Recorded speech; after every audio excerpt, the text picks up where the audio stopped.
Here's a 61 Corvette, and you know what's different about it, more like in the back, it's like the 63, 67 styling, and it has a trunk. Because I swear to God, I mean, I wish they never got rid of that. You know, they had like a trunk where you had to get to it from the inside of the car, 63 to 67. But this has a trunk, like you can open up the trunk lid and put stuff in it. To me, it's a lot more practical.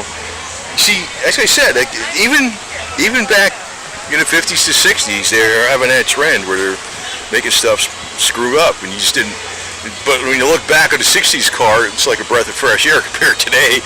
But even back then, when they started going in the 60s to the 50s, the 50s cars are better for the most part.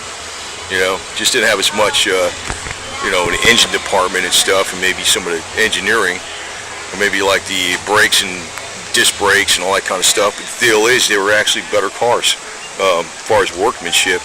You know, how much detail it went into them.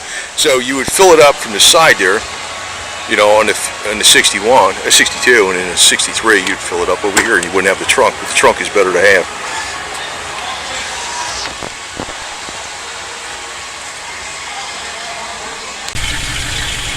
Yeah, she runs. Of course. What do you think? How'd you get it? You got it right.